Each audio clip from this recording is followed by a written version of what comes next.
oldest daughter was scared to death. Okay, she wouldn't leave the house because there was something flying over our house.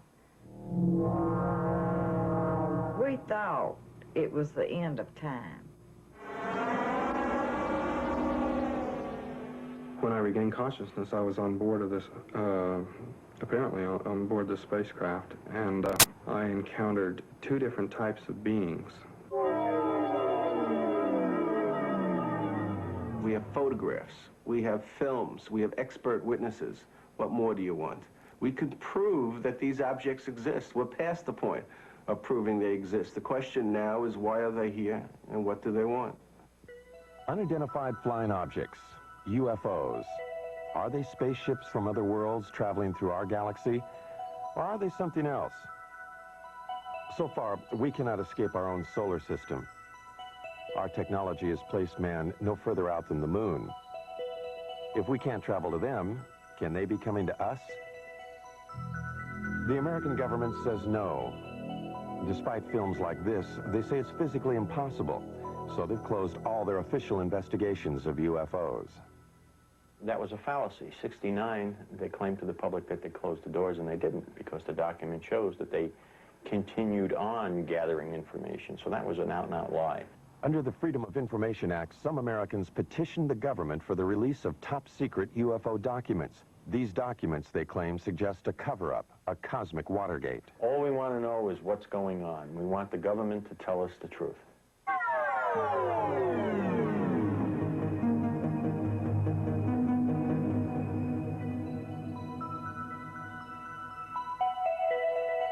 The truth, some believe, is that a higher intelligence from a planet far beyond our galaxy has mastered a technology that makes it possible for them to do things we can only dream of. They believe that these beings are penetrating the galactic mist that shrouds and protects our planet. Some believe that these extraterrestrials' technology is so advanced that they might even have visited us long before the birth of Christ. Are there secret messages carved in the stones of the pyramids of Egypt? Messages that tell us of the mysterious voyages of ancient astronauts? On the pyramids of Egypt and Mexico and in primitive cave drawings all over the world, there are carvings and images that many describe as being of intergalactic travelers dressed in spacesuits and helmets.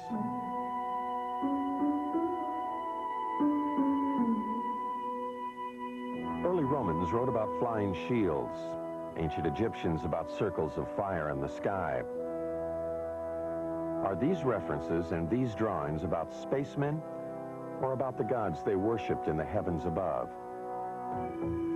Aliens from other worlds with extraterrestrial powers are credited by some with having moved the great stone monuments of Easter Island. Others point to the giant circle of Stonehenge as being a sophisticated astronomical tool, only possible at the time if it were designed by others with a more advanced knowledge of the universe. And then there are the Nazca Lines, an alleged spaceport. These mysterious images, decipherable only when seen from the air, were carved in the ancient times atop a mountain in Peru. Many claim this was a landing area for ETs. If there were ETs coming here in ancient times, they seem to have lost interest in us, until 1947. Then, suddenly, around the world, people of all kinds began to report seeing them in the skies above. Some claim to have photographed them. In the United States, the government dismissed the phenomena. They described the mysterious objects as weather balloons, hoaxes, swamp gas, and other scientific anomalies.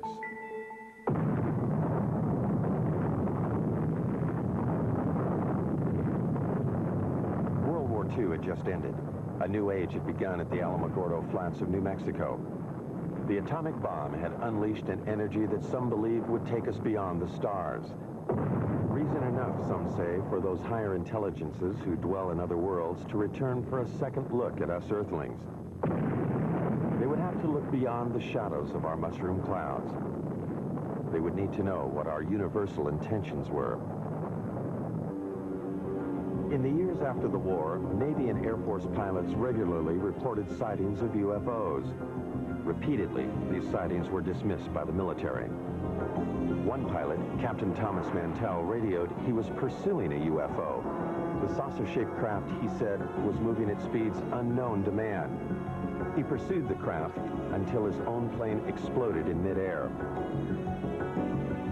The Navy investigated the crash and attributed the explosion to the pilots pushing his plane too high and too fast. Others said Mantell was a casualty of an extraterrestrial attack. UFO proponents charged a government cover-up, the first, they say, of many. UFO investigators allege that the government cover-up went into high gear with the Roswell, New Mexico incident in July 1947. Roswell was the site of an Army Air Force base 118 miles from the atomic testing grounds at Alamogordo and only 220 miles from Los Alamos, birthplace of the atomic bomb. On July 2nd, this rancher, Mac Brazel, saw something crash in a field outside town. Brazel died in 1963, having kept a pledge to the Air Force to keep secret the story of what really happened in this field. Brazel talked to only one person about those events, his son, Bill, now 60 years old. He told him that whatever crashed here was something he could not identify. According to my dad, there was a bad thunderstorm the night before. The next day he was out on the ranch and he found this debris. And he picked it all up in his pickup and was talking to people, and of course there was some talk about UFOs. He was going to Roswell, and as far as I know, he got in touch with the Sheriff's Department. They in turn called the Air Force. Then the Air Force got with Dad and swore him to secrecy, and they came out to the ranch and picked up this debris. Major Jesse Marcel, the chief intelligence officer at the base, was assigned the task of collecting the debris from the crash site. His selection for the job, UFO proponents say, is proof that the Air Force knew from the start that... With my knife. I found one piece of what looked like metal anyway. It was not flexible, but it was as thin as a foil in a pack of cigarettes. It was that thin. One of my boys told me, he said, there's something unusual here. He said, I tried to make a dent in this metal, and he says, you can't bend it. You can't make a mark on it. He says, I took a sledgehammer and whammed it. I put it on the ground and whammed it. The sledgehammer bounced off of it. When Major Marcel reported his findings to officials back at the base, they issued a startling press release. They had a flying saucer. The next day, Major Marcel was assigned to take the remains of the crashed objects to Wright Field in Ohio for further examination. However, the plane landed at Carswell Air Force Base in Fort Worth, Texas. General Alfred Ramey took one piece of the object off the plane and called a press conference. Then Major Marcel was given different orders by Ramey. He was not to continue on to Wright Field. He told me not to say anything. He says, I'll handle it from now on. And that's exactly what he did. When he came out, he said, he told the press that was there, he said, that was nothing but a weather balloon, crashed weather balloon. Marcel, under orders not to say what he believed, only recently spoke out against the Air Force's revised story. It was definitely not a weather balloon. And it was an aircraft. So what it could have been, I wouldn't know. I still don't know. Mac Brazel, who had a rancher's knowledge of such things, told his son that, like Major Marcel, he knew the object was not a weather balloon. He said that's what the Air Force tried to make him believe, that it was a weather balloon. And he said, Bill, he said, it was not a weather balloon. He said, I don't know what it was. But he said it was something altogether different and much bigger. If extraterrestrials are good. Philip Klass, a military expert, disagrees. The fact of the matter is that it was not a weather balloon as such. It used a weather balloon as a vehicle, but what it was is called a radar corner reflector. It's an object that is roughly hexagonal so that it can be tracked by radar, and no matter what angle this hexagonal thing is pointing, it always returns a strong radar echo. So the object was not a weather balloon as such, but it used a weather balloon to hoist it.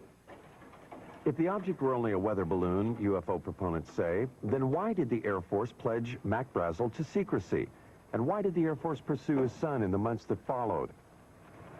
Only 22 years old at the time, Bill could not help but be intrigued by his dad's discovery of the strange materials in this field. He searched for and found some remnants of the crashed object. And I was talking about it. I went into Corona, and I was sitting there in a beer joint, and of course, my friends was asking me if I'd found any more or anything like this, and I said, well, I'd picked up a few scraps, about a cigar box full, and somebody, I don't know, must have informed the Air Force, because first thing I know, I have visitors, and they say they'd like to have this material. And they didn't tell me they'd confiscate it. They just said, well, like we're going to have it one way or the other, you know. What Bill and his father found was taken to what is now called Wright-Patterson Air Force Base. Some believe, however, that much more was taken there. What they say is the actual shell of a spacecraft. This spacecraft, they allege, was struck by lightning, causing pieces of it to fall away into Mac Brazel's field. The craft itself, they say, crashed 78 miles away. The story has it that the spacecraft and the bodies of its alien crew members were then taken to Wright Field and stored in Hangar 18. Myth or fact? The Air Force denies the existence of craft or ET bodies. Nothing has surfaced in the Freedom of Information Act released top-secret government documents. Nothing to support what some claim is this actual photo of an ET's arm. The Air Force also denies the existence of Hangar 18 itself. Senator Barry Goldwater has written that he has tried to gain access to the legendary building. In letters to UFO proponents, Goldwater enigmatically says that he has given up trying to solve the mystery. Not because he's satisfied with what he hears, but because it's just impossible to get anything on it. Nuclear physicist Stanton Friedman, however, believes the evidence is there. There's just no question at all in my mind that a saucer did crash, that bodies were found by the government, that the saucer itself was picked up by the government and carted off for study. The tremendous potential for gaining new technology from a thing is just enormous, and no government would be foolish enough to put it on display instead of carting it off to the laboratory. Look, it's one of these situations of where if I were a freelance writer or I'd like to make a story, I would love this story. It's great. It would make good copy. But unfortunately, or fortunately, I happen to be a scientist, and I have, you might say, the Hippocratic oath of a scientist. I will not say something is so until I'm very certain in my own mind that it is. So as far as the creatures are concerned, I honestly don't know. Dr. Hynek, a noted astronomer from Harvard and Northwestern universities, has been a persistent investigator of UFO cases. In 1952, he was asked by the Air Force to join Project Blu Book, their UFO investigation unit. 17 years later, he joined Air Force Secretary Harold Brown at a press conference to announce the team's conclusions. None of the evidence that I have examined would indicate any proof at all that we are being visited by extraterrestrials. What is the Air Force hiding in this investigation? We have not been hiding anything. The investigations have been made public. The explanations of those where there is a clear explanation have been made public. The hearing this morning was public for just that reason. Project Blu Book was activated to deal with what the media was calling flying saucer hysteria. They investigated 12,518 sightings. They could not explain 701 of them. Doubts lingered long past the report's publication. Even supporters of the project's conclusions had to wonder about photographs like these. In a series of 3 pictures, one can judge relative size because of the car window, the telephone poles, and the highway. One can also speculate about the dirt being kicked up into the air. Dr. Hynek, the leading scientist on the Blu Book panel, began to have doubts. He personally went to Brazil to talk to the man who took these pictures. He discussed the matters with the president of Brazil and with photo analysts on both continents. By 1973, he had completely reevaluated his Blu Book experiences. He now became a critic of the investigation and an advocate for more UFO study. I was there at Blu Book, and I know the job they had. They were told not to excite the public. Don't rock the boat. And I saw it in my own eyes happen that whenever a case happened that they could explain, which was quite a few, they made point of that and let that out to the media. Things that the cases that were very difficult to explain, they would jump handsprings to keep the media away from it. For they had a job to do, to, whether rightfully or wrongly, to keep the public from getting excited. Hynek's concession that it was possible that extraterrestrials were visiting us raised the UFO debate to another level. A major establishment astronomer and a man trusted by the Air Force was now saying that intergalactic spacecraft could be traveling through our solar system. His pronouncements caused scientists who might otherwise have stayed out of the UFO debate to enter it. They called Hynek's proposition fantasy. But if we just think of our own galaxy, you know, it's 100,000 light years across. That means to travel from one side of that galaxy to another side, to the other extreme edge, would take you 100,000 years if you traveled at the speed of light. Now, there's very good evidence that nothing travels faster than the speed of light. I mean, it seems to be the ultimate speed limit in the universe. If, however, aliens know something we don't, suppose they are able to transform space and time or manipulate space and time in some way, or travel in other dimensions, then all things are possible. As man has entered the space age, the concept that all things are possible has indeed become part of a new way of thinking. Some of the men who investigated Blu Book were born before the Wright brothers flew at Kitty Hawk. They conducted their investigation before man flew faster than the speed of sound. Even the men who flew our space missions concede unusual experiences that they cannot explain. Astronauts like James McDivitt on Gemini 4 and Ed White have reported seeing unidentified flying objects in space. Pete Conrad on Gemini 11 in 1966 is another of the 11 astronauts who have seen UFOs on NASA space flights. Some of these objects the astronauts saw were photographed. NASA has called some of these sun flares or space debris. Some are still labeled unidentified.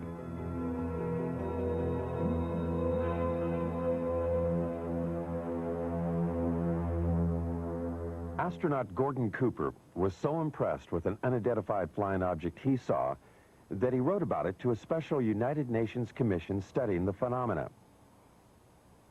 He wrote, "I believe these extraterrestrial vehicles and their crews are visiting this planet from other planets, which obviously are a lot more technically advanced than we are here on Earth." Recently, Cooper reversed himself. He does not now believe that what he saw was an extraterrestrial spacecraft. Another of the original Mercury 7 astronauts, however, has not changed his mind about what he saw on a test pilot flight in 1952. Deke Slayton. As I closed on this thing, well, it looked like a weather balloon, and that's what I presumed it was. And I had plenty of gas and time, so I decided I'd just come back around and make a pass on it. And I got around where I should have been coming back on this thing. All of a sudden, it didn't look like a balloon anymore. It looked like a saucer sitting on edge, about a 45-degree angle. I didn't have any gun camera film on board, unfortunately, or I'd have shot some pictures of it. And about that time, I guess whatever it was, for whatever reason, just took off climbing at about a 45-degree angle and just accelerated and disappeared. And I obviously couldn't follow it with an old piston engine fighter. So I turned around and went home. Some UFO observers, however, have had camera and film on hand at the critical moment. This footage was shot from a helicopter off Catalina Island in 1966. Some say this is a single-wing aircraft. This film was shot by the coach of the Great Falls, Montana minor league baseball team in 1950. The Air Force says it is a picture of two aircraft. This film was shot by a newsreel unit in Guatemala in 1976. Some say this is also an aircraft.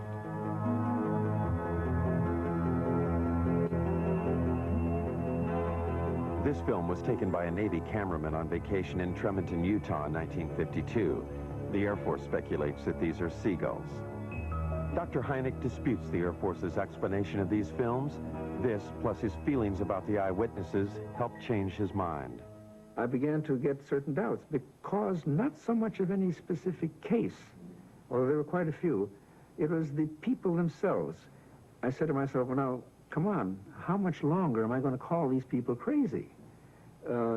And when I changed my glasses, you might say, a little bit, and took a view that maybe these people aren't crazy, and began to realize what sort of people they were, the people who would be accepted in any court of law as a witness, let's say, good, solid people, I said to myself, well, the time has come to maybe change my attitude. It was Hynek who coined the expressions close encounters of the first, second, and third kinds. A close encounter of the first kind is one that centers upon a visual sighting. Hynek investigated first-kind encounters in 1983 in New York State. Local residents and commuters just 40 miles from New York City had been reporting sightings of an unusual object in the night skies for over a year and a half. Sightings were reported on at least 50 separate nights during the 18-month period. Over 9,000 eyewitnesses, lawyers, teachers, CPAs, advertising executives, nurses, and factory workers reported seeing the unidentified phenomena. Newspapers and television almost weekly carried reports of the sightings. From different places throughout the area, eyewitnesses all reported seeing the same thing. I looked up, and right over my head, virtually, and it wasn't far off, it was right over my head and very still, there was a rim of lights in the shape of a triangle. It was just a tremendous object. It was anywhere from wingtip to wingtip, about 50 or 60 yards. These were very, very unusual lights. I've never seen anything like it in my life, and so I pulled my car over and I had to take a look. I mean, he would drive down the road and look up in the sky. Some people, like Bob and Lori Pozzioli, were determined to film the object. And then one night, he spotted this one round object. And that's when he called me, and he said, quick, let's get the camera. And we did. Oh, good God. What do you think? I don't know. Not quite. I'm going to tell you something, honey. I don't know what the hell it is. It's rotating. Bob and Lori photographed this unidentified flying object near their home in Brewster, New York. Bob is a vice president in a Manhattan computer firm. Some of their friends and Lori's parents thought they were crazy, despite this photographic evidence. Yeah, it's turning very, very slowly. 9,000 odd people have seen this thing, or whatever it is, and they all just can't be crazy. Bob and Lori have 2 children. They are concerned about what they saw in the sky. They also wonder why the government hasn't investigated the event. Their concern is shared by David Scarpino, an accountant who works in New York City. Scarpino, a family man, has publicly called for a government investigation. He and others, like Bill Healy, a meteorologist at the county airport, made this demand at a town meeting. Public furor has been led by County Clerk Dennis Sant. Sant feels that a government investigation is indicated by the fact that eyewitnesses have all reported seeing the same thing. You know, the movement was almost like a probing movement. It was very slow, and it stopped periodically and stationary, where it just came to a standstill, and then it would move to another position, and the movement from one position to another was just extremely slow. Now, the speed at which it was going at that point was very slow, because I had to walk at a very slow, deliberate gait to keep up with the lights. Every step I took, it moved a little bit. It moved in a very straight line, very slowly. There was absolutely no noise. When I walked away from it, at that point, it started to rotate virtually, almost as it was on an axis. It didn't make a big loop. It just rotated. It appeared, as I said, to rotate in the sky, change lights. Aircraft, I don't care how well precise you want to be in flying those suckers, you're not going to be able to make them move 90 degrees. All right, this thing did apparently rotate. You can't do that with aircraft. Could it have been an aircraft or many smaller light planes flying in formation? The media attention given the sightings prompted 6 pilots at a local airport to try to prove that it could be just that.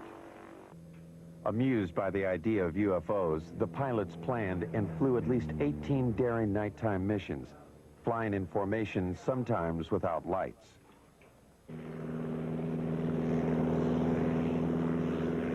This hoax fooled at least some of the eyewitnesses, but not Bob and Lori. They claimed that in addition to photographing the UFO, they also videotaped the light airplanes as they enacted their hoax. There are 6, and the lead one has his 3 lights on. Everybody else only has 2. But you hear the engines? Some UFO investigators agree that many of the reported sightings were probably of the hoax. But some eyewitnesses, they say, were clearly able to differentiate between the hoax and the unidentified object. As it was coming over, there was a star in the sky, and as the lead light went under that star, right behind it, you could still see the star, which meant it was not a solid object. And as it was going overhead, you did hear engines. All right, now, what kind of aircraft engines, I don't know, but you did hear aircraft engine noise. Engine noise, different lights, and different flying movements, UFO proponents say, clearly make the airplanes IFOs, identified flying objects. But this object, or objects, remains unidentified for many. Some eyewitnesses refuse to accept the possibility that these are also the lights of the airplanes. I know what it wasn't. It wasn't an ultralight. It wasn't a blimp. It wasn't gas. No one's tried to tell me what it was, but I know what it wasn't. Investigators have subjected the videotape images of the hoax and the unidentified lights to various computer analyses. By digitalization of the images, they hope to be able to determine if the area between the lights of the UFO was solid, indicating one craft. The airplanes, they hope, would show night sky in the center of the lights. Physicist Al Hibbs. Pictures like this, night sky, a few lights, taken with a television camera that was perhaps being moved, not deliberately, but accidentally while it was taking the pictures. There's really nothing you can say about these things. In one case, a very good explanation is offered, and I see no reason to disbelieve it. In the other case, there's no explanation. I certainly can't offer one. I would love it if UFOs, if some UFOs were extraterrestrial objects being piloted by extraterrestrial beings. I think that'd be the most marvelous discovery of the history of man. I'd love to have that be true. So I'm not going to say that objects, foreign objects, artifacts made by intelligent creatures in the solar system, I'm not going to say that's preposterous. I'm going to say it is so unusual, so immensely important, that I'm not going to assign anything like any sightings like this to that phenomenon without a lot more data. Insufficient data, the object remains unidentified. For government officials, therefore, it is of no consequence. But for the New York eyewitnesses, the question of what it is remains. They find the government's apparent lack of interest puzzling. The government didn't come to me as a rational individual. As an accountant, I like concrete things. I like evidence. For them to say that I didn't see anything without really talking to me and investigating it, it means that they were trying to hide something. And that was my feeling from the very beginning. They know something, okay? They know something. Either they know that there's something up there, and they want to investigate it themselves and don't want other people trying to handle it, or they're doing something. But if they're doing something, then let people know about it. This New York State event occurred over a densely populated area and over a nuclear plant, prompting one eyewitness, New York attorney Peter Gersten, to suspect a government cover-up. With others, like Larry Fawcett, a police officer in Coventry, Connecticut, he helped establish Citizens Against UFO Secrecy. Fawcett, who says the way he views the world has been drastically affected by his sightings of a UFO in 1965, petitioned the government for the release of UFO-related documents. These documents, released under the Freedom of Information Act, were previously classified top secret. An example of some of the government documents we have obtained are the overflights over the military bases in 1975, over Wurtsmith Air Force Base in Michigan, over Malmstrom Air Force Base in Montana, Loring Air Force Base in Maine, Minot Air Force Base in North Dakota.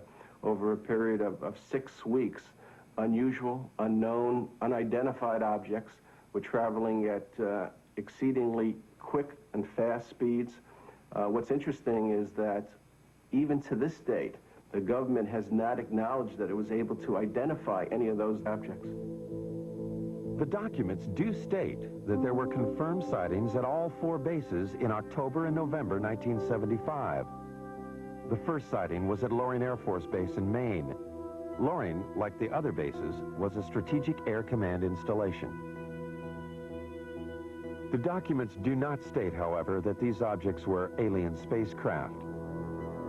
They do state that the military reaction was swift and concerned.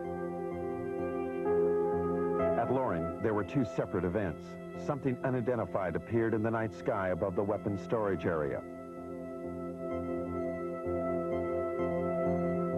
Larry Fawcett, having learned of the event and the released documents, investigated. Military people and guards in and around the weapons storage areas began to report lights hovering or landing within the weapons storage areas. Military people would respond to the area only to see the lights go out and the object disappear and then reappear over the runway. It's described as football-shaped, the length of maybe 2 or 3 vehicles, cars, if you will. The witness telling us that there are shimmerings of heat, as you would see off a desert scene in a movie. When we questioned the individual, could it have been an aircraft? Could it have been a helicopter?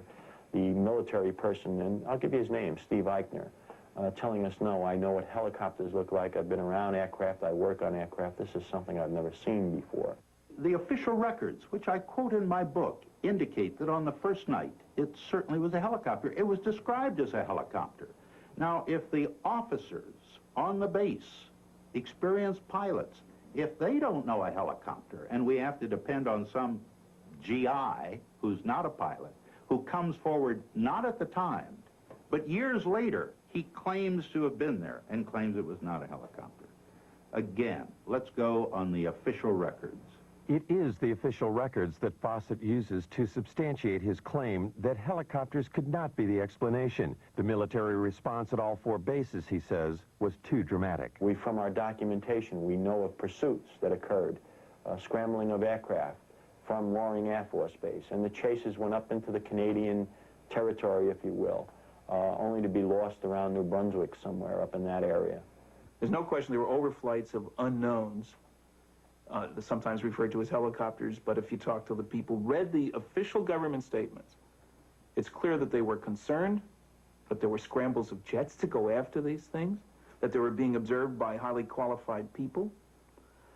We were lied to, flat out, about those cases. And as a matter of fact, some of the documents we eventually got clearly indicated that there were instructions to local base commanders. Don't say anything about the sightings at the other bases. Make it appear to be an isolated instance. Military authorities will not comment on the 1975 overflights. They simply state that at any SAC installation, there would always be an immediate defensive response to anything unknown. Putting planes in the air, they say, does not confirm a penetration of an intergalactic craft.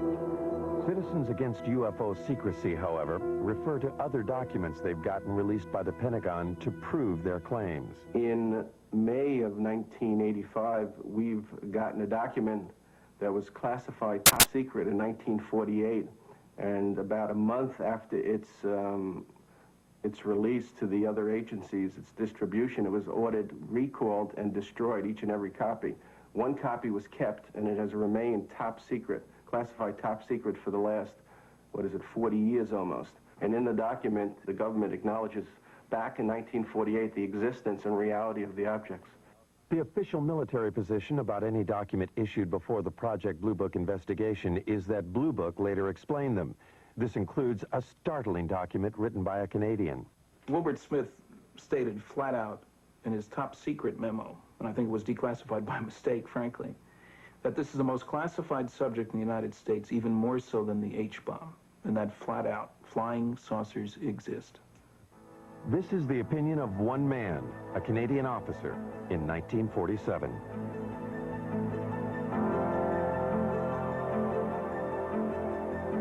For proof that flying saucers do exist, some critics demand more than just the accounts of those who have had close encounters of the first kind, visual sightings. Even when first-kind encounters are reinforced by photographs, they fail to satisfy the need for physical evidence. This woman claims that she has had a close encounter of the second kind. A second-kind encounter is defined by its having physical evidence. Vicky Landrum, along with her grandson Kobe Lee, alleges that they, along with Betty Cash, were on their way home from a bingo game when they encountered something they had never seen before.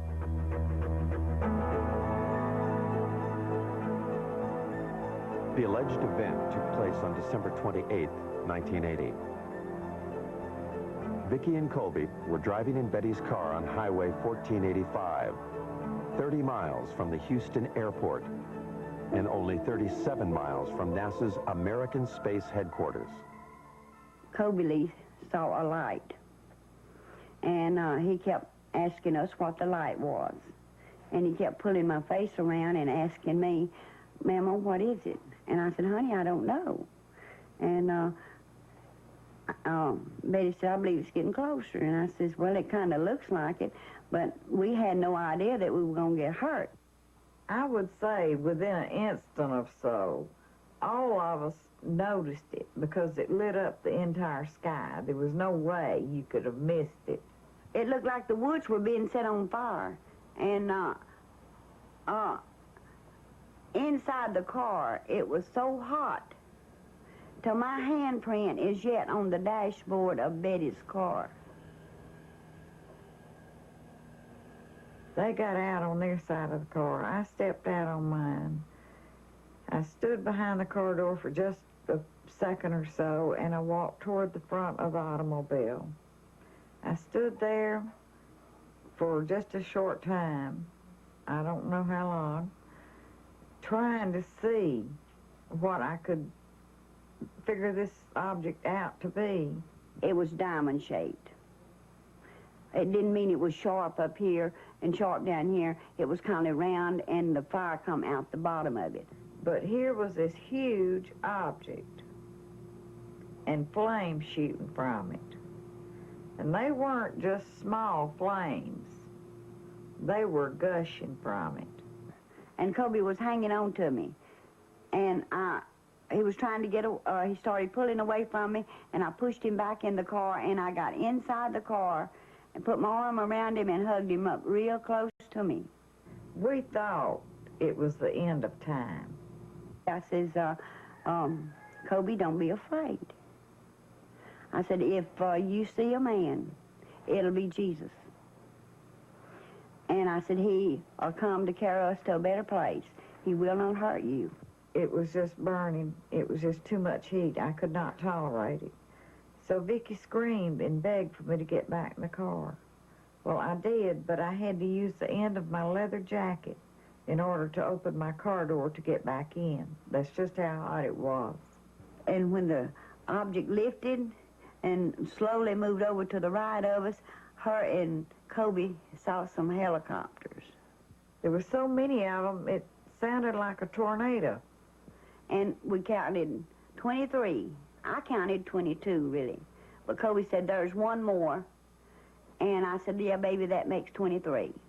And there were helicopters on both sides and also over the top of the object, or like they were trying to hem it in. The only apparent proof the women have for what happened to them is the illness they claim they suffered as a result of the encounter.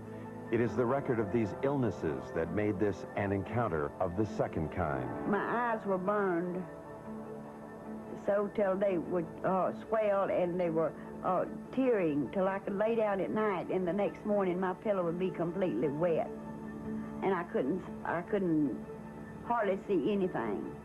Vicky was treated for burns, and she and Colby Lee suffered long periods of nausea. Betty Cash was hospitalized immediately after the event. She suffered severe hair loss and was also treated for burns and nausea. Since then, she has been hospitalized several times. It was the first time that I went into the hospital. They were treating us as burns. But then, after they found out really what had happened, then they started treating us as radioactive burns. And since, I have had cancer. Betty's hospital records do not explicitly state that she was treated for radioactive burns. They do state, however, that she exhibited the symptoms similar to someone who might have been exposed to a radioactive element. Betty further maintains that she had no cancer history previous to the alleged encounter. Her records do confirm, however, that she does now have the disease. No, I'm not well, by no means. I wish, I pray, that I could be. With the help of Peter Gersten, the New York attorney for Citizens Against UFO Secrecy, the two women have sued the government to find out what it was they encountered that night. Was it a UFO, or an American weapon gone awry, or something else? I believe the story is a hoax. There is absolutely no evidence. The women's story is supported only by the claim of Betty Cash that she had serious health problems after the alleged incident. From my review of the Cash Landrum case, I would say that there's no question that an event took place, that those people were near something that was emitting radiation. I don't think it was an alien spacecraft, frankly. I think it was a nuclear-powered aircraft. That's why all the helicopters, it's standard practice if there's a classified system around. There are guys ready to go there to keep somebody else from getting that should it crash. The facts are that the U.S. Defense Department investigated. They could not locate 22 twin-rotor helicopters that could possibly have been flying in that area. And in fact, as Colonel Saran, who made the investigation, told me, he said, Phil, this occurred over the Christmas, New Year's holiday. He said, you couldn't get that many helicopters. You couldn't get a military operation into the air over the Christmas, New Year's holiday unless the nation was at war. The object was there. It existed. There's no question about that.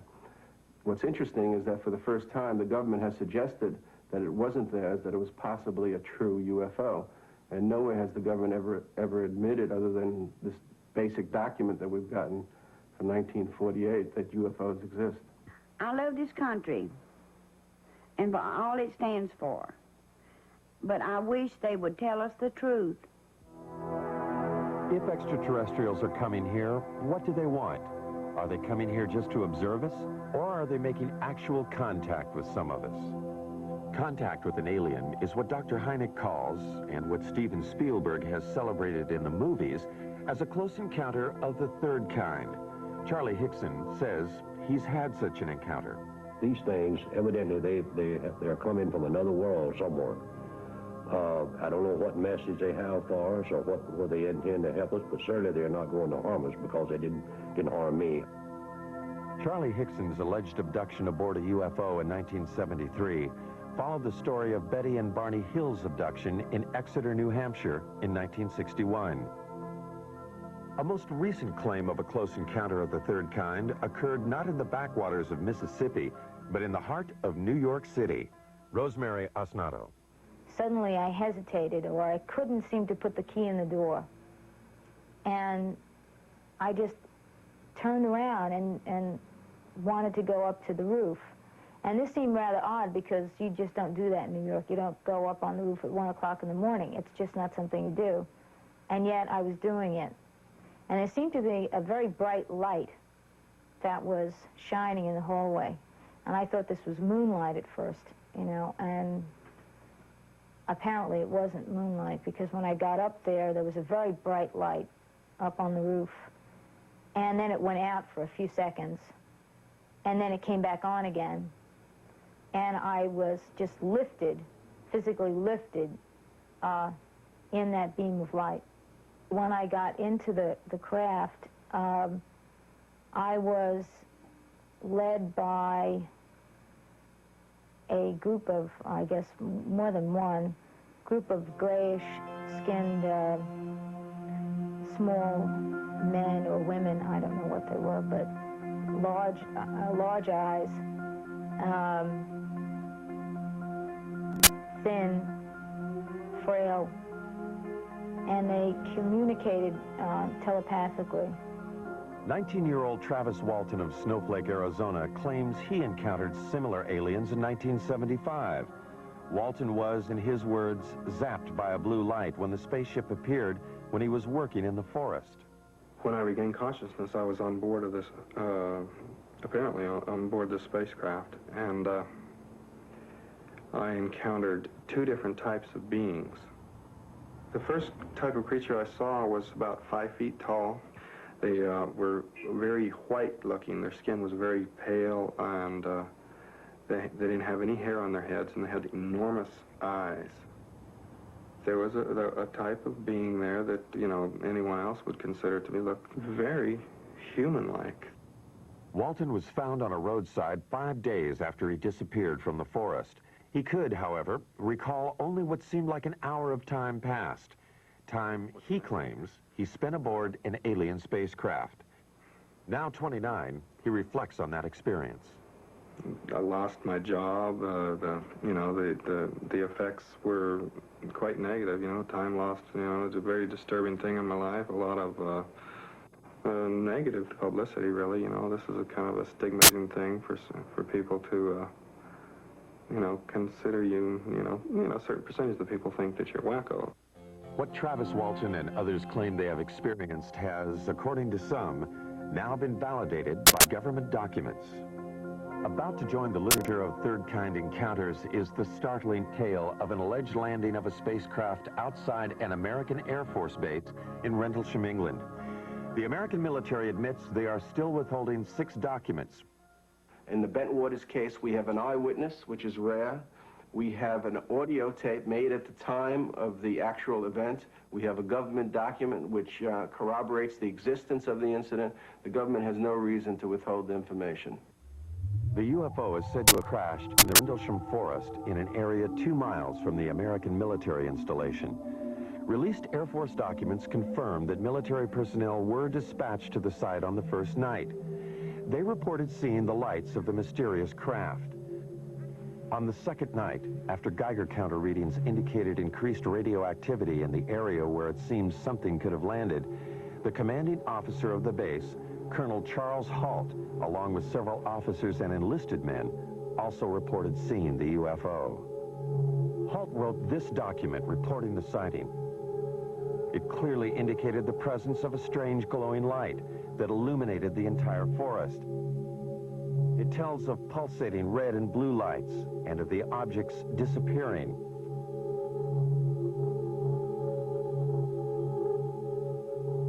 Colonel Halt also made this tape recording at the time of the second incident. Okay, here he comes from the south. He's coming toward us now.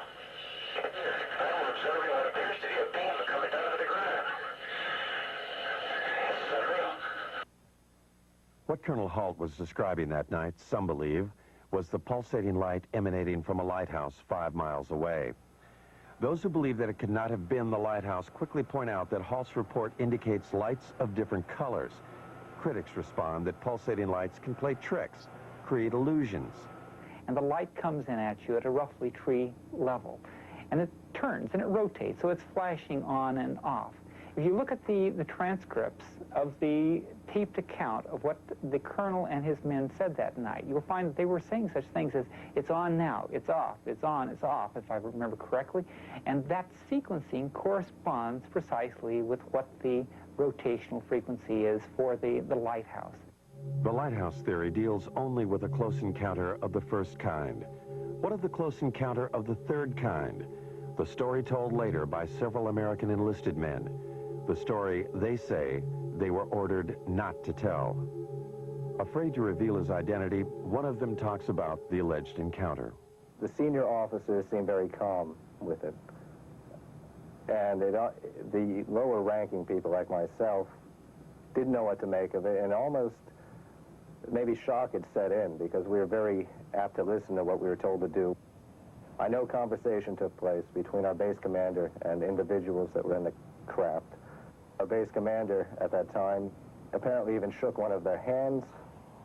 Something tells me at that time they had difficulty with the craft, and we even gave them help in repairing the craft. The lighthouse explanation for Colonel Halt's report cannot explain away the account of the alleged landing and third-kind encounter. And so far, nothing in the released government documents confirms such an encounter. There are 6 documents that the government is withholding concerning the incident in Bentwaters. I want to know why they're withholding that information. They do not have a right to withhold that information, and I want to know what that information is. The government will not release the documents for national security reasons. Citizens Against UFO Secrecy maintain that the government uses national security as a cover for withholding UFO-related material. Recently, they sued for release of a document from the National Security Agency. When they got it, it looked like this. When you go through it all, and somebody actually added up the percentage of the paper, more than 3/4 of this document isn't there. It means quite clearly that there is a cover-up. Anybody who says the government isn't holding anything back has to say, well, except for that stuff they won't release. I mean, this is a UFO document. It tells about NSA information about UFOs. Now, on the one hand, the government is still saying UFOs don't exist. Now, if UFOs don't exist, how can they affect national security?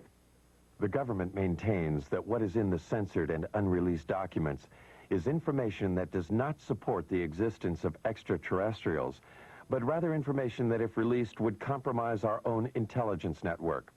Much of the information in those UFO documents, the government claims, has to do with how we intercept and decode Soviet bloc messages. To release them would reveal to the Soviets and other potential enemies where we have listening stations. My goodness, the Russians might discover that we have a listening station in Leningrad, as an example, that we had intercepted some communications there. More important, it would reveal that we were able to decode Soviet coded messages. There are 3 basic reasons why the government does not come forward and release the information it has on UFOs. The first reason is technology. It is trying to learn as much about the objects before the Russians. The second reason is the vulnerability that could be shown by the revelations that might be forthcoming concerning UFOs. And the third reason is the hysteria that might be caused by the release of this information.